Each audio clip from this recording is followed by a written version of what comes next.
आवाज ओवरड्राइव। मैं हूं दीपाली राणा और इस हफ्ते आवाज ओवरड्राइव में हम आपको दिखाएंगे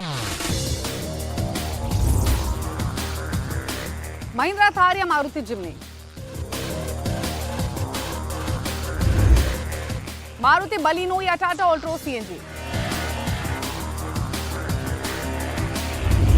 बारिश में कैसे रखें गाड़ी को फिट,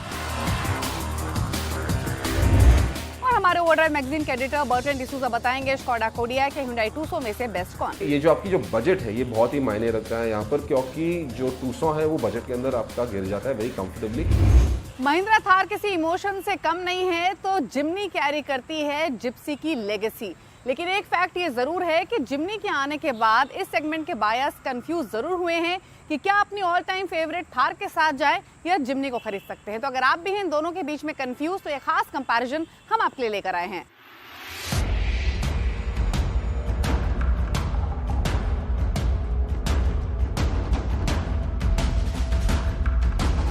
अफोर्डेबल ऑफ-रोडर और लाइफस्टाइल सेगमेंट में थार की काफ़ी डोमिनेंस है और इनफैक्ट यूथ सेगमेंट में तो काफ़ी ज़ोरदार पकड़ है। और इसी डोमिनेंस को चैलेंज करने के लिए मारुति लेकर आया है अपनी लाइफस्टाइल ऑफ-रोडर जिम्नी। जिम्नी इस साल की मोस्ट एंटिसिपेटेड गाड़ी है और इसके लॉन्च से पहले ही काफ़ी बुकिंग्स इसको मिली हैं।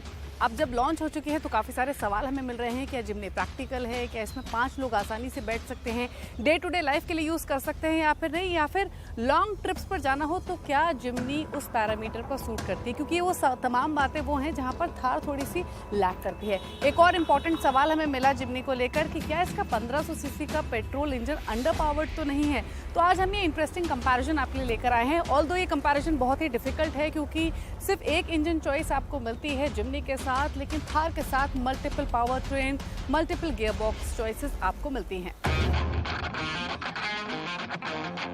सबसे पहले बात करेंगे पावर ट्रेन चॉइसेस की। तो जिम्नी में आपको 1500 सीसी का पेट्रोल इंजन मिलता है जो 103 एचपी की पावर, 134 एनएम का टॉर्क देता है और इसे पेयर किया गया है 5 स्पीड मैनुअल और 4 स्पीड ऑटोमेटिक गियर बॉक्स के साथ। इंपॉर्टेंट ये है कि जिम्नी में आपको सभी वेरिएंट्स में 4 व्हील ड्राइव एज स्टैंडर्ड मिलता है।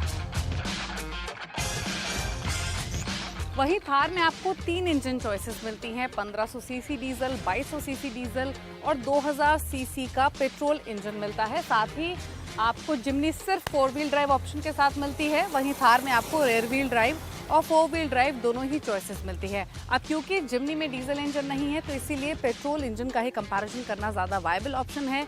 जिम्नी में 1500 सीसी पेट्रोल इंजन जो देता है 103 एचपी की पावर, 134 एनएम का टॉर्क। वहीं अगर आप थार पेट्रोल इंजन की बात करेंगे तो ये 2000 सीसी का है, ये 150 एचपी की पावर और 350 एनएम का टॉर्क लेंड करता है। इसमें आपको मिलता है 5 स्पीड मैनुअल, इसमें मिलता है 6 स्पीड मैनुअल, इसमें मिलता है 4 स्पीड ऑटोमेटिक ट्रांसमिशन, तो वहीं थार में मिलता है 6 स्पीड ऑटोमेटिक ट्रांसमिशन। अब बात करते हैं प्राइसेस की। तो जिम्नी का 1500 CC manual gear box 4 wheel drive zeta variant की कीमत 12,74,000 से शुरू होती है।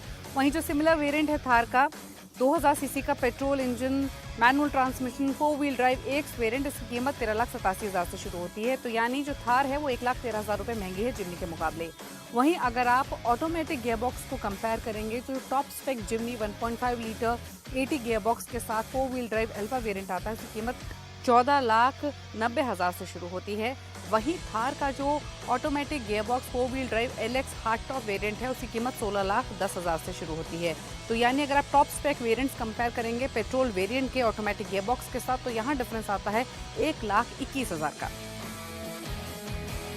यानी पावर के मामले में थार दमदार है, वहीं कीमत भी थार की जिम्नी के मुकाबले ज़्यादा है। अब बात करते हैं लुक्स की और डिमेंशंस की। तो आप देख सकते हैं दोनों गाड़ियों को एक साथ।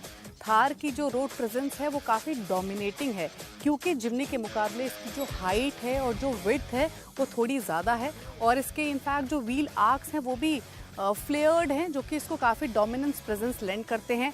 वहीं अगर आप जिम्नी को देखेंगे तो इसकी थोड़ी सी रेट्रो स्टाइलिंग है। अगर आप जिप्सी फैन हैं तो आपको जिम्नी के लुक्स पसंद आएंगे क्योंकि जो इसमें वो ट्रेडिशनल एलिमेंट हैं जिप्सी वाले वो रिटेन किए गए हैं।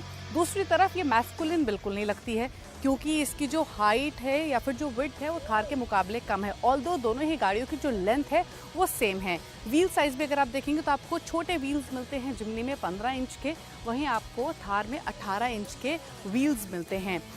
ग्राउंड क्लियरेंस या फिर व्हील बेस की बात करें तो 2590 मिलीमीटर का व्हील बेस आपको जिम्नी में मिलता है, 2540 मिलीमीटर का व्हील बेस थार में मिलता है। यानी जो व्हील बेस है जिम्नी में वो थार के मुकाबले ज़्यादा है। हालांकि ग्राउंड क्लियरेंस आपको थार में ज़्यादा मिलेगा, 226 मिलीमीटर के आसपास का, वहीं जिम्नी में 210 मिलीमीटर का ग्राउंड क्लियरेंस मिलता है। अब बात करते हैं प्रैक्टिकलिटी की, तो जिम्नी ज़्यादा प्रैक्टिकल और कन्वीनियंस ऑफर करती है एज कम्पेयर टू थार, क्योंकि इसमें 4 दरवाजे हैं इसीलिए केबिन का एक्सेस इजी है। वहीं इसकी हाइट ज़्यादा नहीं है तो इसीलिए इसके अंदर एंटर करना या फिर एग्जिट करना बिना साइड स्टेप्स के आसान है। वहीं थार के लिए आपको साइड स्टेप की ज़रूरत पड़ती है। रेयर सीट्स भी जिम्नी की ज़्यादा एक्सेसिबल हैं। वहीं थार में रेयर डोर नहीं होने की वजह से रेयर सीट्स के अंदर एंटर करना अपने आप में एक काफ़ी बड़ा टास्क है। वहीं जिम्नी में आपको डिसेंट साइज्ड बूट मिलता है 208 लीटर का, जो कि वीकेंड ट्रिप्स के लिए एनफ है। अनफॉर्चुनेटली बूट स्पेस का ना होना थार में एक बड़ी शॉर्टकमिंग है। हालांकि थार के इंटीरियर में आपको जिम्नी के मुकाबले ज़्यादा स्टोरेज स्पेस मिलेगी, क्योंकि जिम्नी में कोई कभी होल्स नहीं मिल रहे हैं जहां पर आप फ़ोन रख सकते हैं, वॉलेट रख सकते हैं, या फिर जो इसका ग्लव बॉक्स भी है वो काफ़ी टाइनी है एज़ कम्पेयर टू थार। वहीं अगर आप वाटर बॉटल स्टोर करनी हो तो दरवाजे हो या सेंट्रल कंसोल हो, वहां पर आपको स्पेस नहीं मिलेगी। वहीं दूसरी तरफ थार में आपको कंपेयर टू जिम्नी या फिर सीट्स की बात करें, मटेरियल्स की बात करें, थोड़े बेटर लेवल्स मिलते हैं।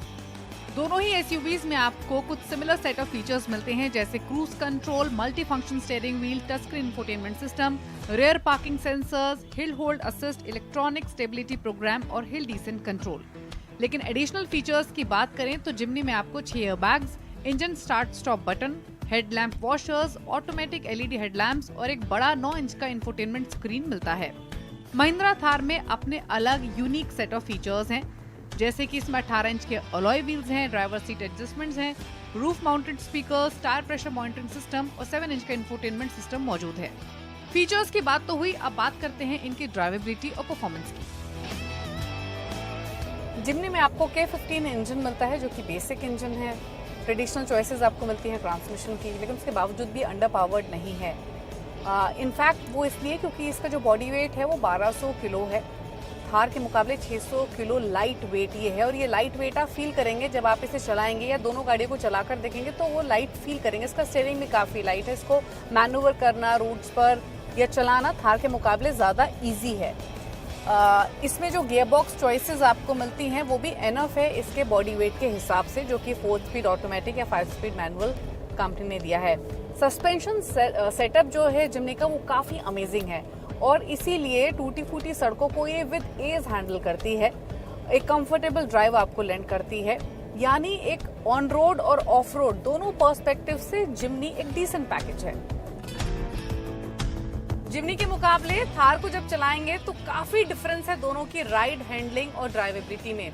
जो एक्स्ट्रा पावर, एक्स्ट्रा टॉर्क आपको मिलता है थार में वो आप फील कर सकते हैं। इमीडिएटली एक्सेलरेट करेंगे तो ये पुश करती है, हायर स्पीड्स आप जल्दी अटेन कर लेंगे थार में as compare to Jimny.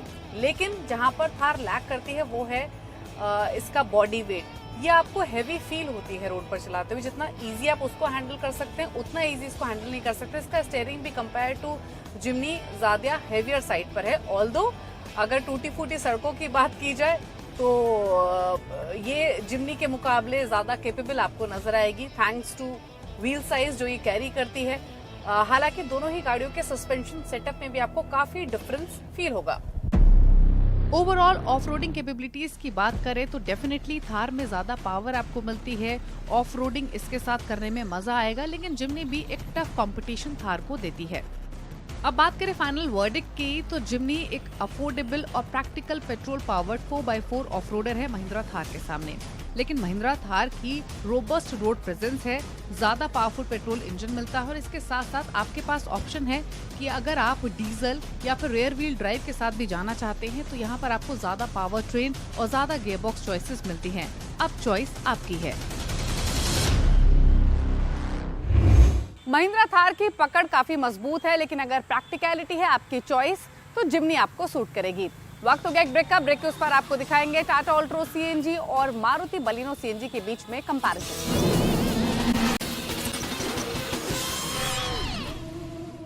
Break के बाद आपका स्वागत है। आप देख रहे हैं आवाज ओवरड्राइव। अगर आप सीएनजी गाड़ी खरीदना चाहते हैं तो अब आपके पास ढेर सारी चॉइसेस हैं, लेकिन अगर अफोर्डेबल सीएनजी गाड़ियों की बात करें तो आपके पास ऑप्शन है मारुति बलिनो सीएनजी का या फिर टाटा ऑल्ट्रो सीएनजी का। लेकिन दोनों में से कौन सी है बेस्ट, जानने के लिए देखिए स्टोरी।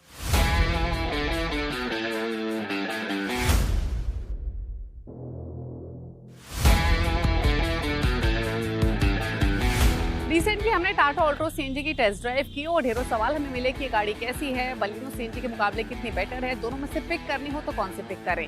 तो इस सवाल के जवाब के तौर पे आज हम ये कंपैरिजन लेकर आए हैं। एक तरफ है टाटा ऑल्ट्रो सीएनजी और दूसरी तरफ है मारुति बलिनो सीएनजी। लेकिन एक क्वेश्चन हमें ये भी मिला कि क्या पेट्रोल के मुकाबले वाकई सीएनजी कार को खरीदना एक फायदे का सौदा है। तो आपको बता दें, आमतौर पर सीएनजी गाड़ी इसलिए खरीदी जाती है क्योंकि इनकी रनिंग कॉस्ट लोअर होती है और साथ ही आपको बेटर एफिशिएंसी मिलती है। लेकिन एक फैक्ट ये भी है कि सीएनजी और पेट्रोल प्राइसेस के बीच में जो गैप है वो तेजी से नैरो हो रहा है। आपको मेट्रोज में सीएनजी 73 to 80 रुपीस पर किलो मिलती है, वहीं जो पेट्रोल का प्राइस है वो 96 से 102 रुपीस पर लीटर का है। तो ये जो डिफरेंस है दोनों के बीच में, ये काफी तेजी से कम हुआ है। दूसरी तरफ सीएनजी कार्स की मेंटेनेंस भी हायर साइड पर होती है और आप एक्स्ट्रा कॉस्ट भी स्टैंडर्ड वेरिएंट के मुकाबले ज्यादा चुका रहे हैं। तो ऐसे में क्या सीएनजी गाड़ी नहीं खरीदें? बिल्कुल खरीद सकते हैं, लेकिन तभी जब आपको काफी ज्यादा ड्राइविंग करनी हो, आपकी एक्सटेंसिव ड्राइविंग हो। मान लीजिए अगर आप दिन भर में 50 किलोमीटर चला लेते हैं, महीने में 2000 किलोमीटर से ज्यादा की आपकी ड्राइव है, तो ही आप सीएनजी गाड़ी खरीद सकते हैं। तो इस फैक्ट को ध्यान में रखें अगर आप सीएनजी गाड़ी खरीदने के बारे में सोच रहे हैं। ऑल्ट्रोज और बलिनो सीएनजी के पावर ट्रेन ऑप्शंस और साथ ही प्राइस के बारे में बात कर रहे थे। ऑल्ट्रोज और बलिनो सीएनजी दोनों में ही आपको 1.2 लीटर का नेचुरली एस्पिरेटेड पेट्रोल इंजन मिलता है। दोनों की ही जो पावर फिगर्स है वो ऑलमोस्ट आइडेंटिकल हैं। 76 HP की पावर, 97-98 Nm का टॉर्क आपको दोनों ही गाड़ियों में मिलता है, तो क्लोज बाय ही हैं when it comes to power and torque figures. दोनों में ही आपको 5 स्पीड मैनुअल ट्रांसमिशन मिलता है। ऑटोमेटिक ट्रांसमिशन का चॉइस दोनों में से किसी गाड़ी में नहीं है। बलिनो में आपको कंफ्यूजन कम होगा क्योंकि दो ही वेरिएंट आते हैं, डेल्टा और जीटा। वही ऑल्ट्रोज में आपको कंफ्यूजन थोड़ा सा ज़्यादा हो सकता है अगर आप ये लेते हैं, क्योंकि इसमें आपको 6 वेरिएंट्स मिलते हैं। बात करें प्राइसिंग की तो बेस वेरिएंट ऑल्ट्रोज का सस्ता है, क्योंकि ऑल्ट्रोज की कीमत 7,55,000 से शुरू होती है और जाती है ऊपर 10,34,000 तक। वहीं बलिनो की कीमत 8,35,000 से शुरू होकर ऊपर 9,34,000 तक जाती है। डायमेंशंस की बात करें तो दोनों ही सीएनजी मॉडल्स की जो लेंथ है वो बराबर है। ऑल्ट्रो सीएनजी 10 मिलीमीटर ज्यादा वाइडर है, वहीं बलिनो के मुकाबले 23 मिलीमीटर टॉलर भी है। बलिनो सीएनजी में आपको ज्यादा व्हील बेस मिलता है कंपैरेटिव टू ऑल्ट्रोज। बलिनो में 2520 मिलीमीटर का व्हील बेस है, वहीं ऑल्ट्रोज में आपको 2501 मिलीमीटर का व्हील बेस मिलता है। लेकिन दोनों ही सीएनजी हैचबैक में जो सबसे बड़ा डिफरेंस है वो है boot space. Thanks to Tata's twin cylinder CNG tank setup, जिसकी वजह से आपको ऑल्ट्रो सीएनजी में 210 लीटर का बूट स्पेस मिलता है। हालांकि अगर आप स्टैंडर्ड ऑल्ट्रोज को देखेंगे तो उसमें आपको 345 लीटर का बूट मिलता है, लेकिन यहाँ फिर भी आपको बलिनो के मुकाबले एक डिसेंट साइज बूट स्पेस मिल रहा है। यानी अगर आप कहीं आसपास ट्रैवल करते हैं तो 2-3 छोटे बैग्स आसानी से आप इसमें सेटअप कर सकते हैं। लेकिन अगर सेफ्टी की बात की जाए तो टाटा ऑल्ट्रोज सेफेस्ट हैचबैक है, क्योंकि इसके पास है 5 स्टार ग्लोबल एनकैप की सेफ्टी रेटिंग। हालांकि इसमें आपको डुअल एयर बैग्स मिलते हैं, ABS विद EBD, ब्रेक स्वे कंट्रोल, आइसोफिक्स पॉइंट्स जैसे फीचर्स दिए गए हैं।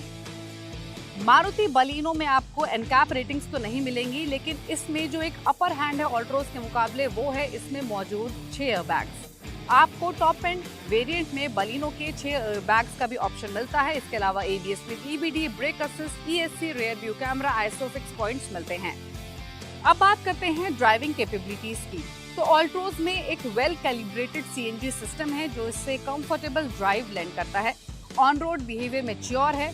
इनफैक्ट हाईवे स्पीड्स पर भी एडेड वेट के बावजूद इसका फ्रेंडली नेचर रहता है। कंट्रोल्स लाइट हैं, गुड ड्राइवेबिलिटी ये ऑफर करती है। वहीं अगर बलिनो सीएनजी की बात की जाए तो इसका सीएनजी सिस्टम भी बेहतर है, ये भी इक्वली अच्छा परफॉर्म करती है जैसे कि ऑल्ट्रो सीएनजी। हालांकि डायरेक्ट बटन ना होने की वजह से थोड़ा सा कंफ्यूजन आपको ऑल्ट्रोज के मुकाबले बलिनो सीएनजी में होगा। ऑल्ट्रोज की ही तरह बलिनो की भी जो रोड प्रेजेंस है, रोड ड्राइवेबिलिटी है, वो बेटर है। हाईवे पर भी ये स्टेबल परफॉर्म करती है। तो फाइनली लुक्स आपकी चॉइस है कि दोनों में से आपको कौन सी ज्यादा बेटर लगती है। स्पेस आपको बलिनो में ज़्यादा बेटर और कंफर्टेबल मिलेगा। फीचर्स की बात करें तो ज़्यादा फीचर्स आपको ऑल्ट्रो सीएनजी में मिलते हैं और कई एडवांस फीचर्स भी इसमें मिलते हैं, जिसमें सनरूफ एक एडेड एडवांटेज है। वहीं दूसरी तरफ ऑल्ट्रोज में आपको बलिनो के मुकाबले बूट स्पेस मिलता है, क्योंकि सीएनजी बायर्स के लिए सबसे बड़ी ड्रॉबैक बूट स्पेस की होती है, जो कि ऑल्ट्रोज में सॉल्व हो जाती है। ड्राइविंग परफॉर्मेंस दोनों ही गाड़ियों की सेम है। एंट्री लेवल प्राइस पॉइंट के हिसाब से ऑल्ट्रोज सस्ती है, तो अगर आपको प्रैक्टिकलिटी देखनी है तो डेफिनेटली ऑल्ट्रोज आपके लिए एक गुड चॉइस हो सकती है। लेकिन अगर आप ट्रेडिशनल मारुति बायर हैं, बलिनो आपको ज़्यादा लुक वाइज अच्छी लगती है, स्पेस आपको बलिनो में ज़्यादा बेटर मिल रहा है और साथ ही ऑल्ट्रोज के मुकाबले बलिनो के पास भले ही ग्लोबल एमकैप रेटिंग ना हो, लेकिन इसमें आपको 6 एयरबैग्स का भी ऑप्शन मिलता है, जो कि सेफ्टी के हिसाब से बलिनो को एक अपर हैंड लेंड करता है। कंफ्यूजन भी यहाँ कम है। अब आपको तय करना है कि आपके हिसाब से दोनों में से कौन सी गाड़ी फिट बैठती है। कई जगह बरसात दस्तक दे चुकी है, कई जगह बारिश आने वाली है, लेकिन इस बारिश के मौसम में आपकी गाड़ी ब्रेकडाउन ना हो उसके लिए कुछ खास टिप्स, साथ ही ये जानना भी बहुत जरूरी है कि किन किन चीजों की सर्विस करवानी चाहिए। तो ये सब बातें जानने के लिए देखिए हमारा खास segment tip of the week. Electrical system की जांच करवाएं। बारिश के मौसम में इलेक्ट्रिक सिस्टम में शॉर्ट सर्किट होने का खतरा सबसे ज्यादा रहता है। इलेक्ट्रिक केबल के जॉइंट और कनेक्टर में पानी जाने से गाड़ी में कई प्रॉब्लम्स आ सकती हैं। इसलिए बारिश के मौसम में सारे इलेक्ट्रिक सिस्टम की एक बार जांच करवा लें। साथ ही फ्यूज कनेक्शन कहीं लूज तो नहीं है, इसकी भी जांच जरूर कर लें। टायर में ग्रिप होना जरूरी। टायर में ग्रिप होना जरूरी है, क्योंकि ग्रिप कम होने से रोड पर गाड़ी की पकड़ कम हो जाती है। ऐसे में अगर कभी भी इमरजेंसी ब्रेक लगाने की जरूरत पड़ जाए तो गाड़ी के स्किड होने का खतरा बढ़ जाता है। इसलिए आपके टायर की हालत ठीक ठाक होनी बेहद जरूरी है। इंजन ऑयल का रखें ख्याल। कार में इंजन ऑयल की क्या कंडीशन है, इसकी जांच जरूर करवा लें। काला या गाढ़ा हो गया है, इसका मतलब उसमें चिकनाहट नहीं है, तो इंजन ऑयल को जरूर चेंज करवा लें। साथ ही इंजन ऑयल के साथ साथ ऑयल फिल्टर भी बदलवा लें। गाड़ी के एसी की सर्विस करवाएं। बारिश के मौसम में गाड़ी के अंदर सबसे जरूरी होता है एसी। इस मौसम में हमेशा विंडस्क्रीन और दोनों साइड विंडो के ऊपर फॉग जमा हो जाता है, जिसकी वजह से धुंधला दिखता है और ग्लास के ऊपर से फॉग हटाने के लिए डिफॉगर की जरूरत होती है। इसीलिए इस मौसम में गाड़ी के एसी की सर्विस या जांच जरूर करवा लें। वाइपर ब्लेड की जांच करवा लें। बारिश के मौसम में वाइपर ब्लेड सबसे अहम पार्ट है। वाइपर ब्लेड खराब हो गए हों या वाइपर सही से काम नहीं कर रहा है तो इसे जल्द से जल्द ठीक करवा लें, क्योंकि बारिश के मौसम में विंडस्क्रीन को वाइपर ब्लेड ही साफ रखता है। आवाज ओवरड्राइव में वक्त हो गया एक ब्रेक का। ब्रेक के उस पार ओवरड्राइव मैगजीन के एडिटर बर्ट्रेंड डिसूजा आपको बताएंगे स्कोडा कोडियक या फिर Hyundai Tucson दोनों में से कौन सी है बेस्ट। साथ ही वो तमाम सवाल जो आप आवाज ओवरड्राइव के ऑफिशियल फेसबुक पेज पर भेजते हैं। आपका स्वागत है, आप देख रहे हैं आवाज ओवरड्राइव और वक्त हो गया उन सभी सवालों को लेने का जो आप आवाज ओवरड्राइव के ऑफिशियल फेसबुक पेज पर भेजते हैं। हमेशा की तरह आज आपकी क्वेरीज को आंसर करने के लिए ओवरड्राइव मैगजीन के एडिटर बर्ट्रेंड डिसूजा हमारे साथ मौजूद हैं। बर्ट नमस्कार, स्वागत है आपका। पहला सवाल हमें नरेंद्र गुप्ता ने भेजा है। ये एक एसयूवी खरीदना चाहते हैं ऑटोमेटिक गियरबॉक्स के साथ ही पेट्रोल पावर ट्रेन के साथ। बजट इनका 30 लाख है। दो चॉइसेस इन्होंने पिक की हैं, स्कोडा कोडियक और साथ ही Hyundai Tucson। जानना चाहते हैं दोनों में से कौन सी है बेस्ट, बताइए। नरेंद्र, ऐसा है कि दोनों जो ऑफरिंग्स है Hyundai की Tucson या स्कोडा की कोडियक, इनके दो अलग कैरेक्टरिस्टिक्स भी है। कोडियक जो है आपको एक बहुत ही यूरोपियन फील दे देता है, लेकिन Tucson जो है वो इज अ लिटिल यूरोपियन ऐसे, but it also feels little Asian also for that matter. लेकिन इसमें ये जो आपकी जो बजट है ये बहुत ही मायने रखता है यहाँ पर, क्योंकि जो Tucson है वो बजट के अंदर आपका गिर जाता है वेरी कंफर्टेबली। कोडियक जो है बजट के काफ़ी बाहर जाता है, क्योंकि इसकी जो एंट्री प्राइस है, जो स्टार्टिंग प्राइस है कोडियक की, वो होता है तकरीबन 35-40 लाख के आसपास। Tucson जो है वो 28 to 30 लाख के बीच में आ जाता है। So the Tucson becomes a little more affordable in that sense. लेकिन इसके अलावा आपको Tucson में ज़्यादा फीचर्स और ज़्यादा वैल्यू भी आ जाता है, क्योंकि Tucson में आपके पास एक तो ADAS का सिस्टम है which makes the car much safer car अब हमारी कंडीशंस में चलाने के लिए। इसके अलावा आपको दोनों पेट्रोल या डीजल की ऑप्शंस है। और याद रखिए दोनों गाड़ी जो है कोडियक और इसमें Tucson में आपको सिर्फ ऑटोमेटिक वेरिएंट्स ही मिल जाते हैं। इसमें मैनुअल चॉइसेस तो है नहीं वैसे। सो ऑटोमेटिक चॉइसेस में से आपको एफिशिएंसी तो ज़्यादा नहीं मिलेगी, लेकिन ड्राइविंग कंफर्ट तो बिल्कुल मिल जाता है। कोडियक में लाइक आई सेड एक यूरोपियन फील आ जाता है। इसकी राइड क्वालिटी भी बहुत अच्छी है। 7 सीटर वाली ऑप्शन भी है उसके अंदर, तो आप मल्टीपल सीटिंग का ऑप्शन भी है उसके ये चॉइस में। Tucson में affordability, efficiency, ride comfort, safety features बहुत ही ऊंचा है, बहुत ही उमदा है। So I think my recommendation would be Tucson। ये लीजिए, लुक्स गुड ऑल्सो। ये बहुत ही कंटेम्प्रेरी डिज़ाइन, वो पैरामेट्रिक डिज़ाइन जो बोलते हैं इसे, वो एक स्टाइलिंग के साथ टूसॉन आता है। Looks very good, looks very handsome. That would be my recommendation. अगला सवाल अरुण सिंह ने भेजा है। टाटा सफारी ये यूज़ कर रहे हैं फिलहाल, नई गाड़ी खरीदना चाहते हैं, जानना चाहते हैं हेक्टर प्लस खरीदें या ग्रेविटास के साथ ही जा सकते हैं। हेक्टर प्लस के बारे में स्पेशली ये जानना चाहते हैं कि ये गाड़ी कैसी है, क्या खास फीचर्स मिलते हैं, बताइए। अरुण, लगता है तो आप एक बड़े टाटा के फ़ैन हो। काफ़ी सारी टाटा की गाड़ियाँ हैं ऑलरेडी आपके पास, सफारी और हेक्सा दोनों हैं, और आप देख रहे हो एक नई टाटा गाड़ी खरीदने के लिए ग्रेविटास, जिसके लिए उसकी लॉन्च जो है अभी, उसके लिए थोड़ा सा वक्त है अभी भी। हमारे जो इन्फॉर्मेशन से हमें पता है कि ये गाड़ी तकरीबन 2023 या 2024 में अर्ली 2024 की एक्सपेक्टेड अराइवल है। तो जल्दी तो कुछ आने वाला नहीं है टाटा से इस सेगमेंट में। लेकिन जो आपकी दूसरी चॉइस है MG हेक्टर प्लस, वो भी काफ़ी अच्छी वैल्यू है उसकी। अभी हालांकि रिसेंटली ही इनकी एक रिफर्बिश्ड या रिन्यूड वर्जन आ गया, जिसमें काफ़ी सारे कॉस्मेटिक चेंजेस है, बहुत सारे फीचर्स एडिशंस भी है। प्लस की वजह से वो 7 सीटर ऑप्शन भी है आपके पास, and not a bad car overall to drive. वैसे काफ़ी अच्छी है MG हेक्टर, और काफ़ी बिकती भी है। प्लस का जो ऑप्शन है आपको, बस वो मल्टीपल सीटिंग का ऑप्शन, वो एक बेनिफिट आ जाता है इसके अंदर। इसके अलावा ride comfort, efficiency, I would say not so much, but performance है इसके अंदर। और सबसे बड़ी खासियत इसकी है, इसकी जो वैल्यू एडेड फीचर्स जो आती है, कंफर्ट, कन्वीनियंस, लग्जरी के हिसाब से, वो फीचर्स बहुत ही अच्छे हैं अंदर MG हेक्टर के अंदर, और ये आपको जल्दी भी मिल सकता है। तो यस, सर्टनली आप हेक्टर प्लस को देख लीजिए, that would be a better option here. तो उम्मीद करते हैं आपको अपने सभी सवालों के जवाब मिल गए होंगे। अगर आपके पास भी ऑटो से जुड़ा हुआ कोई सवाल है तो आवाज ओवरड्राइव के ऑफिशियल फेसबुक पेज पर जाकर अपने क्वेश्चन हमें भेज सकते हैं। इसी के साथ इज द टाइम टू से गुड बाय, ड्राइव सेफ, नमस्कार।